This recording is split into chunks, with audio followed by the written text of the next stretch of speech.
Escucha, Señor, mi oración, toma en cuenta mi clamor. Mi Rey, mi Dios, presta atención, porque a ti dirijo mi canción. Por la mañana escucharás mi voz, me presentaré ante ti. Guíame, Señor, en justicia y endereza tu camino delante de mí. Alegrense los que en ti confían, que vivan felices los que aman tu nombre. Tú, Señor, bendices al hombre justo, Con tu favor lo rodeas como escudo.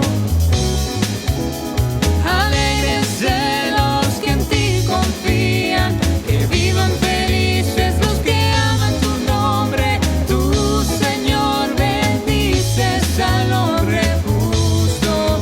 Con tu favor lo rodeas como escudo.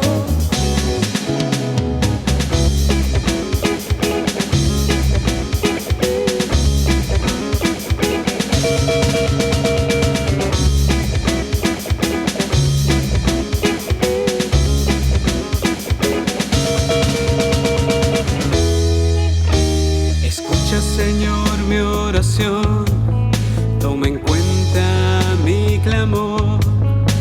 Mi Rey, mi Dios, presta atención, porque a ti dirijo mi canción. Por la mañana escucharás mi voz, me presentaré ante ti.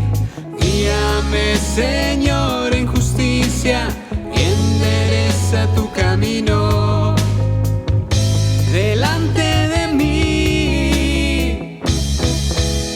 Alégrense los que en ti confían, que vivan felices los que aman tu nombre.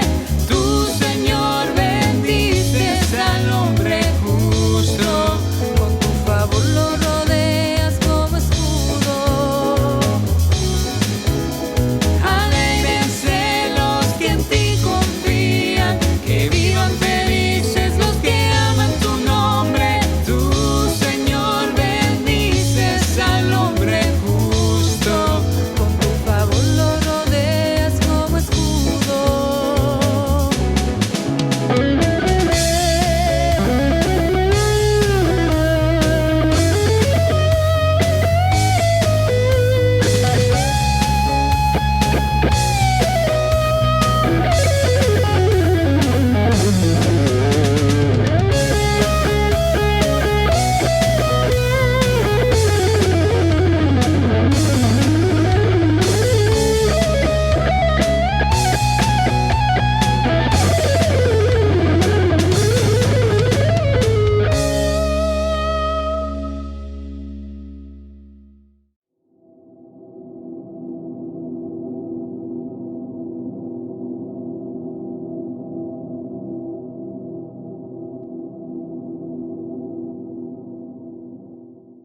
Les saludo en el nombre del Señor Jesús, como siempre. Bienvenidos y bienvenidas a estos estudios de la Palabra del Señor. Hoy vamos a dar fin a los estudios sobre el perdón. Y el tema que hoy tenemos para culminar es el perdón entre creyentes. Buscar reconciliación con Dios. ¿Por qué entre creyentes? Lo veremos muy pronto. Primero permítanme leer una parte de la palabra del Señor en donde Jesús mismo manifestó esta realidad. Luego vamos a orar y de inmediato entraremos en lo que nos compete a el mensaje. Voy a leer Mateo el capítulo 18, los versos del 15 al 22. Estoy leyendo de la Reina Valera revisada. Por tanto, si tu hermano peca contra ti, ve y repréndelo cuando él y tú estén solos. Si te hace caso, habrás ganado a tu hermano, pero si no te hace caso, haz que te acompañen uno o dos más, para que en todo lo que se diga conste en labios de 2 o 3 testigos. Si tampoco a ellos les hace caso, hazlo saber a la iglesia. Y si tampoco a la iglesia le hace caso, ténganlo entonces por gentil y publicano.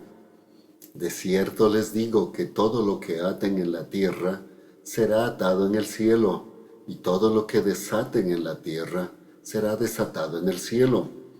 Una vez más les digo que si en este mundo 2 de ustedes se ponen de acuerdo en lo que piden, mi Padre que está en los cielos se lo concederá, porque donde 2 o 3 se reúnen en mi nombre, allí estoy yo en medio de ellos. Entonces se le acercó Pedro y le dijo, Señor, si mi hermano peca contra mí, ¿cuántas veces debo perdonarle? ¿Hasta 7 veces? Jesús le dijo, no te digo que hasta 7 veces, sino hasta 70 veces 7. Oremos. Padre Celestial, permítanos en este momento entender a cabalidad este proceso que para muchos les sonará ilógico, ridículo y humillante, pero que no es otra cosa sino el amor suyo demostrado a la humanidad, sobre todo entre creyentes. Hoy veremos este tema, así es que toque nuestra mente y nuestro corazón para entenderlo y practicarlo, porque de él depende nuestra relación como creyentes en la iglesia. Se lo rogamos en el nombre de Jesús. Amén y amén. ¿Por qué este tema? Porque la iglesia no está carente de los problemas que causan las enemistades, los malos entendidos y los pecados entre creyentes. Más aún, cuando estos nos damos cuenta que están afectando a los recién convertidos, niños en la fe, pero también a aquellos que son débiles todavía en la fe. Así es que Jesús trata este tema porque está enseñando sobre el no poner tropiezo a los más pequeños, los niños, no solo en edad, sino en la fe, a fin de que no tengan tropiezo y se pierdan por tropezar con nuestra conducta mal enfocada y les robe su salvación. Voy a leer una parte de este capítulo un poco antes de los versos que había leído. Voy a leer el verso 6 de Mateo 18. Y a cualquiera que haga tropezar a uno de estos pequeños que creen en mí, mejor le fuera que se le atase al cuello una gran piedra de molino y que se le hundiese en lo profundo del mar. ¿Se da cuenta? Está hablando de no poner tropiezos a los niños en edad, los niños en la fe. Más aún cuando esto ocurre dentro de la iglesia. ¿Cuántas veces por no saber manejar un problema a la manera de Dios o por no sujetarse a Dios, cometemos pecados que hieren a los hermanos en Cristo? Muchas veces, ¿verdad? A veces de una manera casi constante. Usted dirá, pero ¿en la iglesia ocurren estas cosas? Sí, precisamente porque Satanás quiere destruir a la iglesia. Porque en circunstancias así es que Satanás mete la mano para crear amargura y dolor. Y si no se lo maneja a la manera de Dios, muchas almas pueden terminar alejadas de Dios y en peligro de muerte eterna. ¿En dónde cree que Satanás busca crear más contiendas? Es en la iglesia, porque la iglesia es donde Satanás puede hacer más daño. Cuando por alguna razón caemos en pecados y con ellos ofendemos, Satanás nos acusará ante Dios, los hermanos ofendidos, y por supuesto tratará de sembrar el caos para sacar provecho de que la iglesia caiga en descrédito y el evangelio no sea predicado con poder. De hecho, en estos últimos tiempos ha ocupado mucho, inclusive con pastores muy reconocidos y de renombre. Satanás, si nos dejamos, usará a cualquier creyente, inclusive a los líderes y pastores, para destruir a la iglesia a través de la murmuración, el chisme, comentarios negativos, en vez de buscar la armonía y la reconciliación con Cristo en el amor y poder de la dirección del Espíritu Santo. Cuando hemos ofendido o nos han ofendido y no obedecemos el proceso a cumplir conforme lo pide Dios, muy en especial entre los creyentes, podemos ser usados para poner tropiezo a los débiles y niños en la fe. ¿Qué debemos hacer? Pues no solo perdonar, ahora hay que ir más allá, recobrar las almas de las garras del enemigo cuando sabemos que por culpa nuestra lo están. Si no lo hacemos, no estamos mostrando el verdadero amor de Cristo en nuestras vidas, o que el amor de Dios aún no está en nuestras vidas. Si usted es creyente, debe saber este proceso de perdón y algo más de reconciliación con Dios al ofensor que haya quebrantado la armonía con el Señor. Este es el plan de Dios para los creyentes. El perdón entre creyentes, hijos e hijas de Dios, va más allá de no solo guardar rencor, amargura o venganza, sino que hay que ir un escalón más arriba, el de recobrar esa alma para el Señor. Este es el proceso claramente definido en las Escrituras, donde Jesús mismo dio el proceso que debe seguirse, que ya les leí de Mateo 18, los versos del 15 hasta el 22. Usted debería leerlo y releerlo en su casa y entenderlo. De este pasaje se desprende que estas son instrucciones para creyentes, sobre todo en la iglesia del Señor, y para que vivamos en amor y armonía como Él quiere. Este proceso de perdón y salvación, si bien puede ser aplicado en general con cualquier persona, es específico para los creyentes. Así es que con esta introducción, entremos en la parte que nos compete. Primero, todo pecado nos separa de Dios. Por tanto, si tu hermano peca contra ti, empieza diciendo Jesús, Mateo 18, el verso 15 en su primera parte. Note que indica, si tu hermano. Entonces se trata de las ofensas entre creyentes dentro de la iglesia. Es tu hermano, tu hermana en la fe, quien ha ofendido, es lo que está diciendo Jesús. Además dice, peca contra ti. La ofensa no es otra que contra usted, no con otras personas. Claro que ahora que hemos tratado todo lo referente al perdón en los mensajes anteriores, usted sabe que debe perdonar. Así no le pidan perdón, así no se arrepientan. Y eso está muy bien, porque el perdón, como ya hemos visto, es liberador para usted mismo. También debe tener presente que perdonar no implica condonar. Usted sigue teniendo la potestad de pedir restitución o no. Pero, ¿sabe que todo pecado, inclusive una ofensa, nos separa de Dios? Jesús dijo, ustedes han oído que se dijo a los antiguos, no matarás, y que cualquiera que mate será culpable de juicio. Pero yo les digo que cualquiera que se enoje contra su hermano será culpable de juicio. Y cualquiera que a su hermano le diga necio, será culpable ante el concilio, y cualquiera que le diga fatuo quedará expuesto al infierno de fuego. Mateo capítulo 5, los versos 21 y 22, he leído de la Reina Valera contemporánea.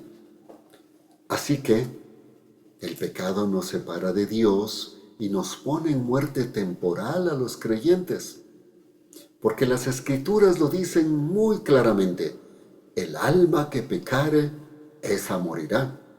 Ezequiel 18:20 en su primera parte, o en Romanos, porque la paga del pecado es muerte. Romanos 6:23 en su primera parte.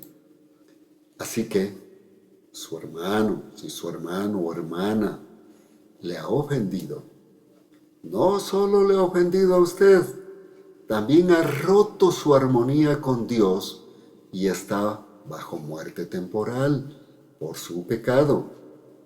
Este hermano, esta hermana, necesita arrepentirse ante Dios, no ante usted, confesar su pecado a Dios y así recuperar la armonía con Él, recuperando la seguridad de su vida eterna. Eso es lo que es importante en este pasaje del perdón entre creyentes.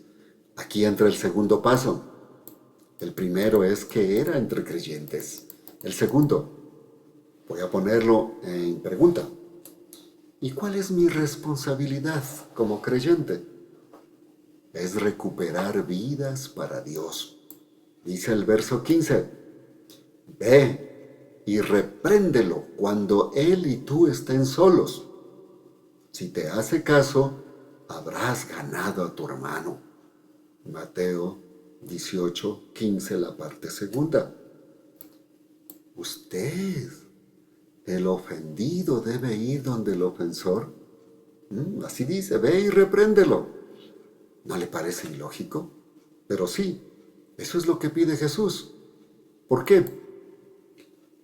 Porque aunque le parezca humillante y fuera de la lógica, porque en nuestra lógica humana, el ofensor debe venir a pedir perdón, no ir yo, el ofendido, a buscarlo. ¿Por qué, pues? ¿Sabe por qué?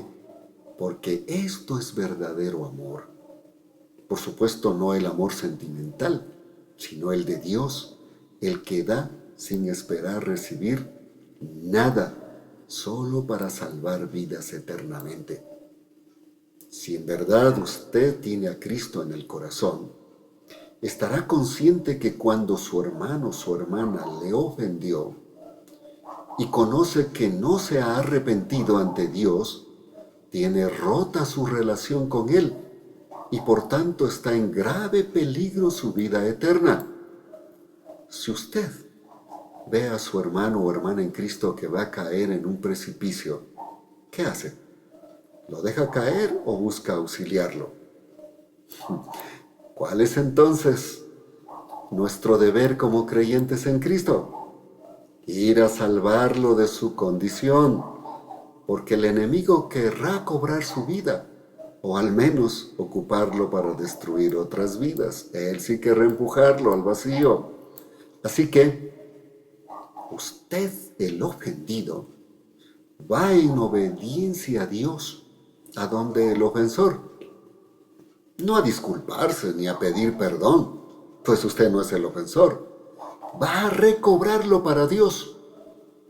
Va a hacerle ver su pecado contra Dios y que se arrepienta para que recobre la relación rota con el Señor. Por eso, cuando cumpla este proceso, debe hacerlo orando, pidiendo el momento propicio y hacerlo con fe, sabiendo que Dios lo pide y se deleita en recobrar vidas. Algunos han entendido este pasaje como que ir a reprenderle es ir a tener una confrontación para que se dé cuenta lo malo que ha sido conmigo. Recriminarlo, acusarlo y condenarlo para que nos pida perdón y se humille ante nosotros los ofendidos. Debemos desechar esta idea, reprenderle o amonestarle no es autorización de parte de Dios para este tipo de confrontaciones. Es ir a recobrarle para Dios. Es un acto de amor salvador. Por eso Juan, en su primera carta dirá, en esto hemos conocido el amor, en que Él, hablando de Jesucristo, puso su vida por nosotros. Escuche lo que va a decir. También nosotros debemos poner nuestras vidas por los hermanos. Primera de Juan, capítulo 3, verso 16. ¿Cuál debe ser su actitud al ir solo? Primero, el amor a Dios para no hacer pública la ofensa. El amor verdadero conduce a las personas al arrepentimiento y dejar saldado ante Dios en todo lo que sea posible las cuentas ocurridas. Dice Santiago, sabed que el que haga volver al pecador del error de su camino, salvará su vida de la muerte y cubrirá una multitud de pecados. Santiago 5:20. ¿En base a qué se hace todo esto? Por supuesto, no es porque la persona se lo merezca. Es por el amor a Dios, para que su gracia y misericordia fluya en bien de sus hijos e hijas. También, por supuesto, en su propia vida. ¿Cómo le gustaría que lo traten cuando cometió una falta? Piénselo. Las Escrituras dicen que debe tratarse así. Hermanos, si alguno es sorprendido en alguna falta, ustedes, que son espirituales, restáurenlo con espíritu de mansedumbre. Piensa en ti mismo, no sea que también tú seas tentado. Sobrellevad los unos las cargas de los otros y cumplan así la ley de Cristo. No nos cansemos, pues, de hacer el bien, porque a su tiempo cosecharemos si no desmayamos. Así que, según tengamos oportunidad, hagamos bien a todos, y mayormente a los de la familia de la fe. He leído Gálatas capítulo 6, el verso 1 al 2 y luego el verso 9 y 10 de la Reina Valera contemporánea. Ahora se da cuenta que esto de ir a solas ante el ofensor es una actitud de amor y misericordia acorde al amor de Cristo por nosotros. ¿Se da cuenta cómo actúa el amor de Dios? Él quiere que toda ofensa entre creyentes se arregle en privado y no cause escándalos. Por el contrario, abunde la armonía mediante la confesión a Dios y la reconciliación con Él. Por eso dice, habrás ganado a tu hermano. No para vanagloriarnos ni hacer gala de nuestra bondad, no, es para salvar las almas, así como Cristo nos salvó a nosotros al rescatarnos de nuestra condenación en nuestra vana manera de vivir. Esta es la obra sacerdotal.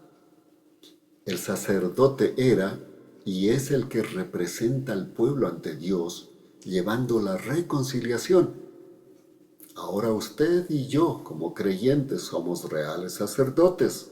Las Escrituras dicen, pero vosotros sois linaje escogido, real sacerdocio, nación santa, pueblo adquirido, para que anunciéis las virtudes de aquel que os ha llamado de las tinieblas a su luz admirable. Primera de Pedro 2:9.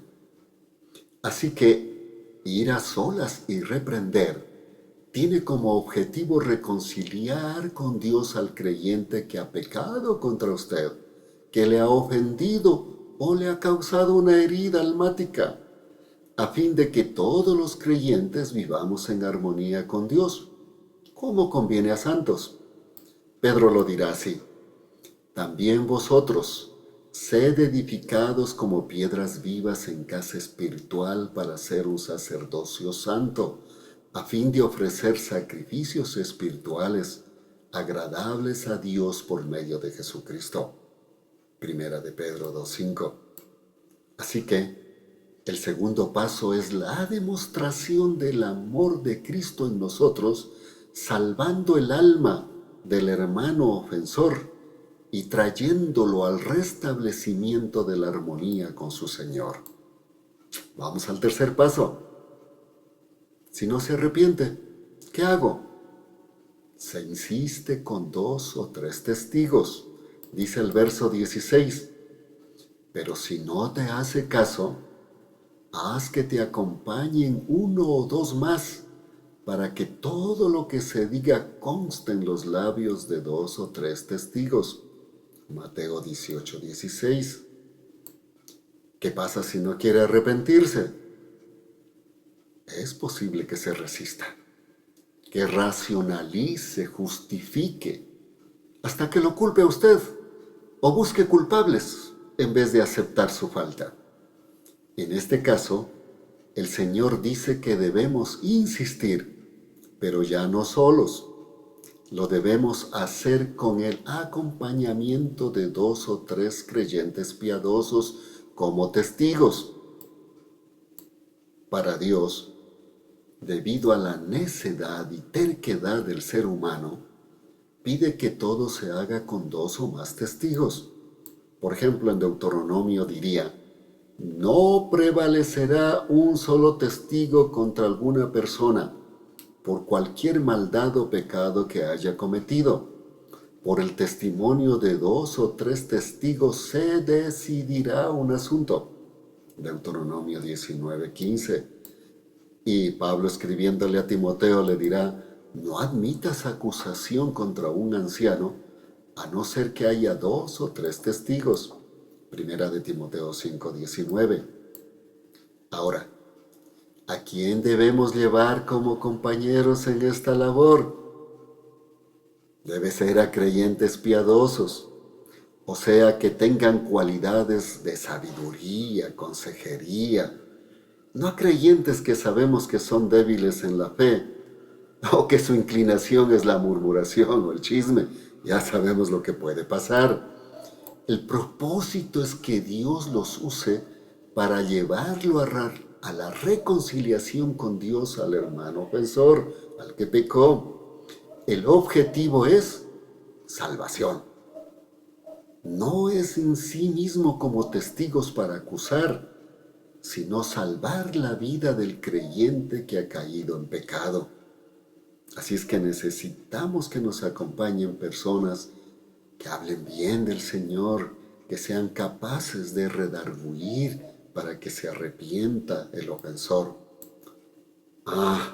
Tampoco lo llevamos a estos testigos para que constaten nuestra gran buena voluntad, para que vean lo bonito que somos. No. Es para que Dios los utilice en el cometido de reconciliación con Él.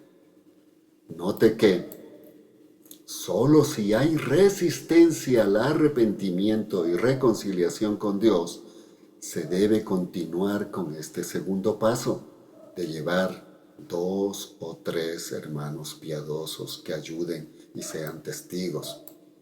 Si con ellos, aún con ellos, el hermano no se reconcilia con Dios, entonces el proceso continúa. La pregunta es, en el paso 4, si aún así persiste en no reconciliarse con Dios, ¿qué hacemos? Entonces debe conocerlo la iglesia. El verso 17 en su primera parte dice: si tampoco a ellos les hace caso, hazlo saber a la iglesia. Mateo 18, el verso 17 en su primera parte. ¿Se da cuenta que hasta aquí todo debía hacérselo en privado? Solo después de insistir con 2 o 3 hermanos piadosos como acompañantes para que reconozca su falta y se ponga a cuentas con el Señor, y aún así se resiste, solo entonces debe conocerlo la iglesia. Ahora, ¿Quién debe conocer? ¿Quiénes forman la iglesia? Se entiende por iglesia el cuerpo de creyentes que han creído en Cristo, han renacido en el poder del Espíritu Santo y están en armonía con el Señor. No es la iglesia como el templo físico, ni tampoco son todos los asistentes a las reuniones, sino aquellos creyentes que han sido reconocidos como tales en la congregación. De acuerdo a cada congregación, la iglesia estará en primer lugar representada, según cada tipo de gobierno interno, bajo un organigrama de autoridad. De allí que decírselo a la iglesia implica que primero lo deberá conocer sus directivos, sea la junta administrativa, el concilio, el comité, o como sea que esté organizado, según su propia organización cristiana. Así que el hermano o la hermana que no quiere arrepentirse deberá pasar por el conocimiento de las instancias organizacionales de cada iglesia, siempre con el propósito, el cometido de restaurarlo, de restauración, no de humillación ni de acusación. Pero quizá usted pregunta, ¿por qué la iglesia? Porque la iglesia es el cuerpo de Cristo, donde Cristo mismo es su cabeza y quien la dirige. Pablo al respecto dice, Dios la ejerció en Cristo cuando lo resucitó de entre los muertos y le hizo sentar a su diestra en los lugares celestiales, por encima de todo principado, autoridad, poder, señorío y todo nombre que sea nombrado, no solo en esta edad, sino también en la venidera. Aún todas las cosas las sometió Dios bajo sus pies, y escuche, y le puso a él por cabeza sobre todas las cosas para la iglesia. Efesios capítulo 1, los versos 20 al 22. Y Jesús le dice a Pedro, después que confesara que él era el Cristo, el Hijo del Dios viviente, le dice, y sobre esta roca edificaré mi iglesia, y las puertas del Hades no prevalecerán contra ella. Mateo 16, 18 en su parte B.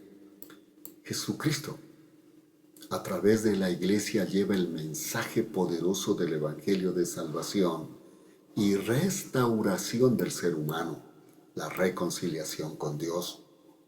Note que la falta se hace pública luego de haber pasado por dos instancias privadas. Dios es amor y no desea que sus hijos, sus hijas se pierdan. Más bien busca a toda costa recobrarlos con amor y mansedumbre. Así es que, ¿qué pasa si a la iglesia no le hace caso?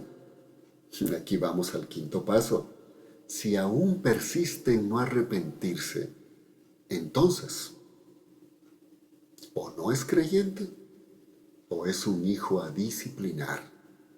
Dice el verso 17 en su segunda parte.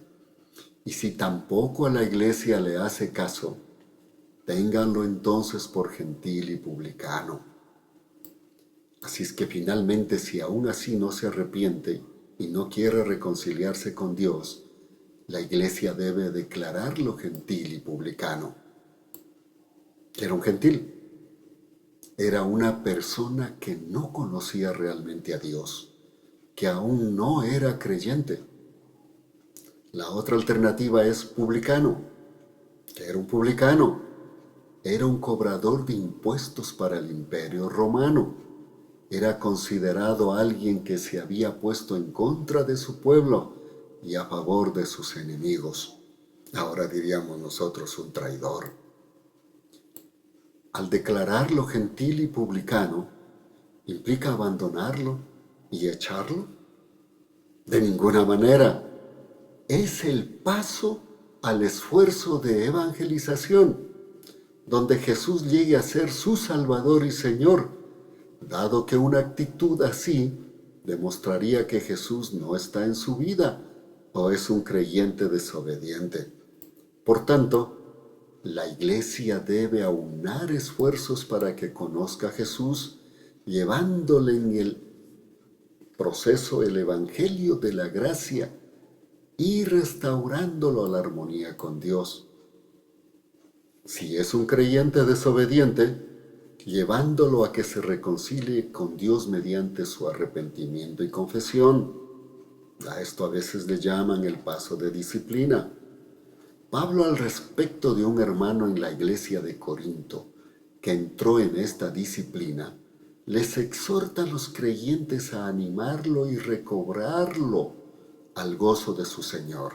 Y les dice: si alguno ha causado tristeza, no me ha entristecido solo a mí, sino en cierta medida, para no exagerar, a todos vosotros.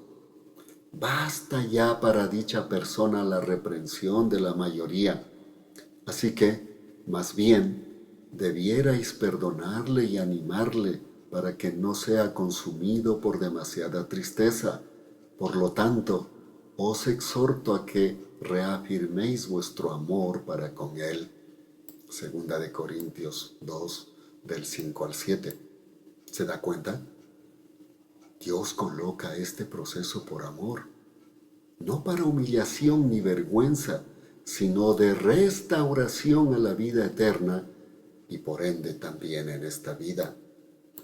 Muchos le han llamado a este proceso disciplina. La verdad es que Dios lo que anhela es la salvación del alma. Ahora, ¿por qué la iglesia como medio a mantener la armonía?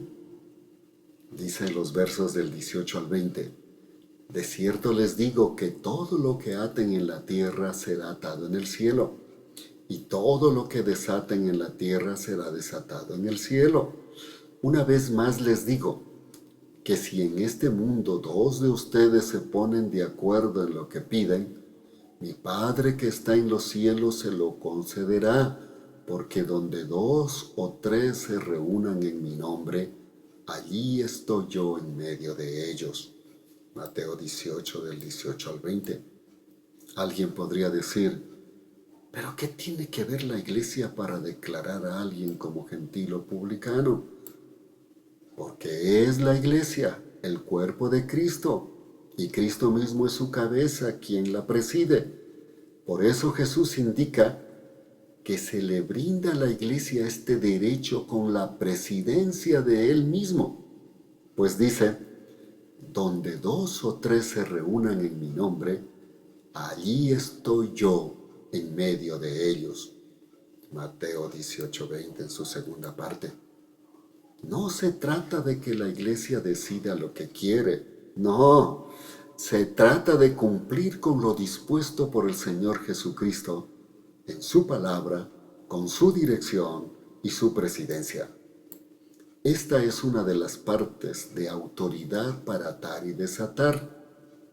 No se trata de perdonar pecados, sino de actuar bajo la dirección de quien preside la iglesia, Jesucristo mismo. Sé que este es un pasaje controvertido y polémico, esto de atar y desatar, pero en este caso es claro y no admite dudas. Concluyamos. Si somos realmente creyentes, salvos por la misericordia y amor de Jesucristo, quien por haberle recibido y aceptado como Salvador y Señor, nos ha brindado de su Espíritu y salvación, sin lugar a dudas, amaremos a nuestros hermanos, hermanas, y buscaremos su salvación eterna, por encima de nuestros resentimientos y amarguras. Así que, cuando un hermano peca contra otro y somos ofendidos, debemos seguir el proceso dado por Dios y no los que el sistema nos enseña. De acuerdo a este mandato, los ofendidos o los que nos damos cuenta de la ofensa, por difícil que sea, debemos ir donde el ofensor a rescatarlo de la perdición eterna y restaurarlo. Note que no dice que vamos para perdonarle si se arrepiente y se reconcilia con Dios. Tampoco dice que vamos a condonarle el daño. Eso es potestativo, es de otra instancia. Por el contrario, Vamos porque ya le hemos perdonado en obediencia a nuestro Señor, quien nos pide perdonar siempre, se arrepientan o no, se reconcilien o no. Aquí se trata de salvación de almas, no de nuestra jactancia o humillación, sino de amor por las almas. Debemos tener presente que la vida cristiana dentro de la iglesia no está carente de ofensas entre los hermanos.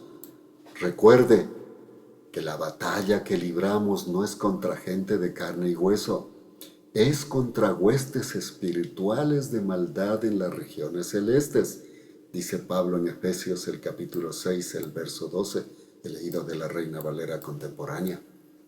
Satanás quiere que creamos que la batalla es contra las personas, sobre todo con los creyentes. Mejor aún, ¿no es cierto?, con los creyentes para dar abajo el testimonio. Es cierto que Satanás nos acosa, nos tienta y nos empuja artimañosamente a que pequemos y ofendamos tanto a Dios como a nuestros hermanos. Y somos culpables de hacerle caso y no someternos a Dios. Por eso es que Santiago dirá: someteos pues a Dios, resistid al diablo, y él huirá de vosotros. Santiago capítulo 4, el verso 7. Todos podemos caer en esta tendencia propia de nuestra vieja naturaleza. Lo importante es superarnos y en obediencia someternos a su palabra, dirección y poder del Espíritu Santo. Desafortunadamente, si un creyente nos ofende, con frecuencia optamos por lo opuesto de lo que Jesús ordenó. Respondemos con resentimiento, buscamos venganza o chismeamos el incidente, buscando respaldo a nuestra posición, o asumimos el papel de víctima para que lo otro sea el malo. ¿Se ha preguntado por qué hay tantos resentimientos entre los creyentes? ¿Sabe por qué? Porque no obedecemos con fe a los mandatos del Señor y porque creemos la mentira de Satanás. Los creyentes deben ser perfectos. ¿Acaso no dicen que es la iglesia del Señor? Pero como no lo somos, y todos estamos en el proceso de madurez o santificación, entonces sí le creemos la mentira de Satanás y vemos que alguien falla o nos ofende, Satanás nos soplará al oído: aléjate, recrimínalo, cámbiate de iglesia. En esta no está el Espíritu Santo, no hay amor, no hay ley, etcétera, etcétera. Resiéntete con la congregación. Y en algunos casos hasta le pedirá que se resienta con Dios. Lo peor es que nos mueve a que miremos las faltas de los demás, quitando la mirada de nuestra propia vida. Solo vemos las faltas de los otros, no vemos las que nosotros hemos cometido o las que a lo mejor vamos a cometer. Jesús dijo: ¿por qué miras la paja que está en el ojo de tu hermano y dejas de ver la viga que está en tu propio ojo? Mateo 7:3. Pablo lo expresará así: hermanos, en caso de que alguien se encuentre enredado en alguna transgresión, vosotros que sois espirituales, restaurad al tal con espíritu de mansedumbre, considerándote a ti mismo, no sea que tú también seas tentado. Gálatas 6:1. Satanás nos engaña y nos tiene vigilantes de cada acción negativa de los hermanos, de las hermanas, más aún si nos han ofendido, para empujarnos a acusar, chismear y llenarnos de amargura, de tal manera que rompamos la armonía en el cuerpo de Cristo, que es la iglesia del Señor. ¿Sabe lo que quiere Dios? El salmista lo expresa así: he aquí cuán bueno y cuán agradable es que los hermanos habiten juntos en armonía. Salmo 133:1. Este es el ideal de Dios. Pero Dios sabe que aún estamos en este cuerpo débil y cometemos errores, pecados. Pero eso no es justificativo para permanecer en la práctica del pecado o resistirnos a arrepentirnos o llevar adelante este proceso de salvación. Por ello, necesitamos actuar a la manera de Dios y no a la manera del sistema. Por tanto, diría Pablo, es verdad que aún somos seres humanos, pero no luchamos como los seres humanos. Las armas con las que luchamos no son las de este mundo, sino las poderosas armas de Dios, capaces de destruir fortalezas. Segunda de Corintios, capítulo 10, versos 3-4 de la Reina Valera contemporánea. Y este proceso es el arma de Dios para destruir las fortalezas que levanta Satanás. Cuando usamos este proceso, ocupamos las armas de Dios, Satanás será vencido en su propósito de perder almas. Pero cuando le hacemos caso a él, a Satanás, podemos no solo poner en peligro nuestra vida eterna, sino también la de otros creyentes e incrédulos. Las Escrituras dicen sobre la salvación de los no creyentes puesta en nuestras manos, cuando tenemos oportunidad de evangelizar y no lo hacemos. Dice la palabra así: cuando yo le diga a algún impío que está en peligro de muerte, si tú no le adviertes que se aparte de su mal camino, el impío morirá por causa de su pecado. Pero escuche, pero yo te haré responsable de su muerte. Ezequiel 33:8, Reina Valera contemporánea. Si esto es así, inclusive para no creyentes, ¿cuánto más será para los creyentes que nos resistimos a no hacerlo? Note que este proceso lleva implícito el rescatar al ofensor, pecador, a fin de que se ponga en paz con Dios y podamos vivir en armonía dentro del cuerpo de Cristo, la Iglesia. En última instancia, reconocer a quien no es verdadero creyente para llevarlo a los pies de Cristo. Ahora algunas preguntas para terminar. ¿Se está sintiendo ofendido por algún creyente? ¿Está guardando resentimiento contra otro creyente? Es el momento de romper el esquema del sistema, obedecer por fe al mandato del Señor y vivir en armonía en el cuerpo de Cristo, la Iglesia.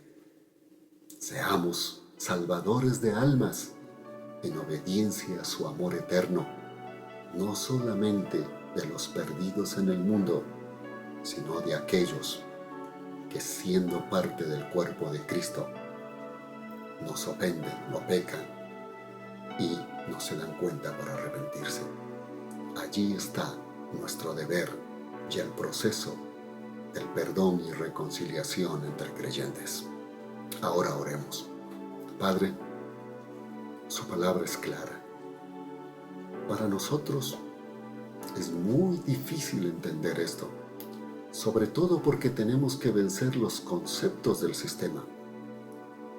El sistema nos dice que si alguien nos ofende, debemos esperar a que nos venga a pedir perdón y ojalá recriminarle y hacerlo sentir el dolor que tenemos. Su palabra dice, en cambio, si alguien te ha ofendido, perdónale. Y luego, si es tu hermano o tu hermana en Cristo, anda y ve a reprenderle para que se arrepiente y se salve porque está en peligro de muerte eterna. Eso es amor. Permítanos, Señor, superarnos, ponernos por encima de los conceptos humanos, sobreponernos a esos ideales y cumplir con su palabra. De esa manera, salvar almas, sin lugar a dudas. Usted hará fiesta en el cielo y nosotros también nos sentiremos felices y regocijados, porque su Espíritu Santo nos hará sentir esa verdad en nuestras vidas. Gracias, Padre. Y usted, hermano, hermana mía que me está escuchando, si algo ha pasado así en su vida, obedezca al Señor. Dios le va a bendecir y le va a dar la victoria para con los demás y para con usted mismo. Gracias, Padre, en el nombre de Jesús. Amén y amén. Que Dios los bendiga. Nos veremos pronto con otro mensaje del Señor.